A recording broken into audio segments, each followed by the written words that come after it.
If you've ever been in one of our southern states, you may have taken a sightseeing trip just as this family. A trip to see one of the plantation homes that were built before the Civil War.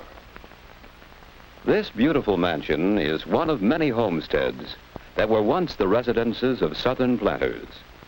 These homes were centers of plantation life. Inside the mansion, we can get some idea of the luxuries that a wealthy plantation family enjoyed. The home was often beautifully furnished. Planters imported fine household goods from England. These things represent part of the wealth that came from products grown on the plantation.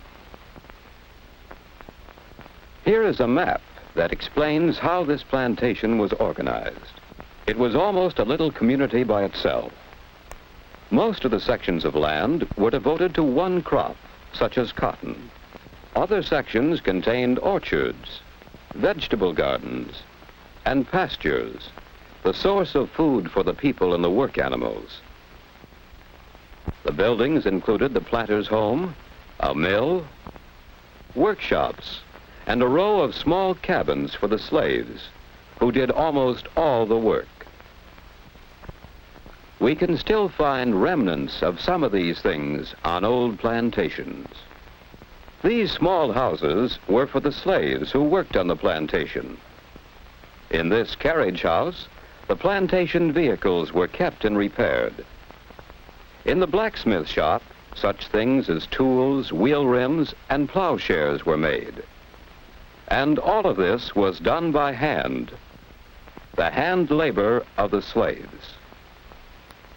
But what made each plantation depend mostly on its own labor and its own products? The answer is poor transportation. There were few roads, and many of them were in poor condition, so there was little commercial traffic between plantations. Travel was so difficult that each plantation was practically isolated, and so had to be almost self-sufficient. The easiest means of travel was by riverboat, and so many plantations were located along the rivers. At the boat landing, manufactured goods from cities could be brought in. Crops grown on the plantation could be sent out.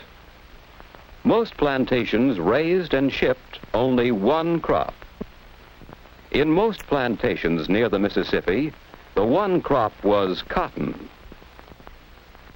Cotton was such an important part of the plantation system that it came to be called king cotton. The enormous amount of hand labor required to grow and pick the cotton was supplied by great numbers of slaves. This, then, was the economic background of the plantation. Cheap slave labor producing one main crop on vast tracts of land owned by the planter. But the plantation was more than an economic organization. It was a social organization as well. The planter and his slaves were part of an unusual class system. The sharp division of people into two main groups, the owners and the slaves, left a lasting influence on the society of the South. What was that society like? For the plantation owner and his family, it was an aristocratic kind of society. Gentle manners, courtesy, hospitality. Many of the ideas that we still associate with the people of the South came from the days when plantation life was in full flower. This, then, was the social organization of the plantation. The aristocratic class of the landowners who had wealth and privileges, and the laboring class of the slaves who had little wealth and few privileges. The plantation system in the United States reached its greatest development before the Civil War. By 1860, plantations reached from Virginia to Texas. On some of these, tobacco was produced. On others, sugar was grown. On others, cotton was the main crop. Whatever the crop, the system of producing was similar. Cheap labor, one crop, and vast tracts of land. These are some of the things we can better understand when we visit one of the old plantation homes of the past. But did this plantation life influence the modern South? Can we find anything left of the plantation system? We might find part of the answer as we look around us in the South today. Here is a scene that tells us part of the story. This plantation home was abandoned during the Civil War. Great changes in the plantation system occurred during the war. The freeing of the slaves and the great financial burden of the war disrupted the economic pattern. Some planters went bankrupt and lost possession of their plantations. But the plantation system did not entirely disappear. Some elements of that system did not change. The land, cultivated for generations and still productive, remained. The source of labor, great numbers of Negroes, remained. The demand for cotton remained, and the growing of cotton continued. So the plantation system, in a smaller and modified way, continued and can be found in the South today. Much of the work is still done by hand. Much of the wealth still comes from one crop, cotton. Most of the workers are Negroes who live on the plantation. Today, the man who owns the plantation is called the landlord. The men who work the farm are tenants. And so the landlord, the laborers, and the land are still the important parts of the plantation system. Today, this owner has less land than the plantation owner of the past, and he lives in a house that is less pretentious than the great mansions of earlier times. The tenant farmers and their families live on the plantation. Each family has a small house which they rent together with a section of land. A few tenants pay their rent in money, but most tenant farmers on the plantations work their portion of land in return for a share of the crop.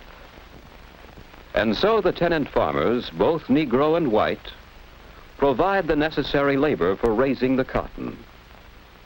What other changes have come to the plantation? The plantation today is not as isolated as it once was. Paved highways link the plantations with towns and cities. The plantation crop can be shipped by railroad or by large trucks. Today, as we look out over the southern countryside, we'll see that plantations are not as plentiful as they once were. Many have been divided up into smaller farms. On this farm, beef cattle are raised. Other farms specialize in producing milk or poultry or grain. We'll find most of these farmers using modern machinery, and we'll find that these same methods of mechanization are affecting the plantation system too. This mechanical cotton picker is one of many different machines that are replacing hand labor. Here, the most modern machines are used at every stage of the work: growing, harvesting, and preparing for the next crop. Today, that crop is not always cotton. Some plantations raise more than the traditional one crop. Soybeans, for instance, sorghum, a kind of sugarcane, and peanuts are a few of the crops that are changing the pattern of the plantation system. That system has been changing over a long period of time, but its economic and social patterns have left a lasting influence on life in the South. Today, if we visit a social gathering in the South, we'll see some of these influences: the traditional Southern hospitality, the gentle manners and courtesy, the separation of society into distinct groups, and the relationship of that society to the land which supplies its wealth. These are some of the things which the plantation system has contributed to Southern life.